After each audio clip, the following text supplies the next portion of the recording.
ஐயோ காசு கிடக்குது பாருக்கா, காசு உழுது கூட தெரியாத போயின்னுக்குது பாருக்கா. அது 500 ரூபாய் நோட்டு வேற. வா, உனக்கு 250, எனக்கு 250. வாக்கா வாக்கா.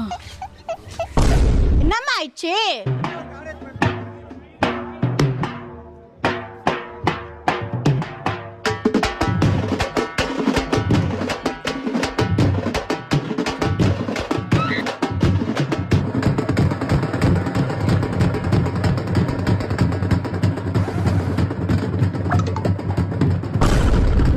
குஷியா இருக்கிறீங்க, டான்ஸ் ஆடுறீங்க ரெண்டு பேருமே.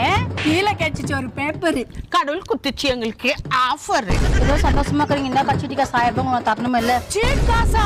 ஐயோ 500 ரூபாய் தான் 1000 ரூபாய் தந்து காணாமே, எங்க போச்சு தெரியலையே. ஆமாவா, ராபரி ஆச்சா போடுவாங்க கேஸ். அது என்னோட சீட்டு காசு. குடடி.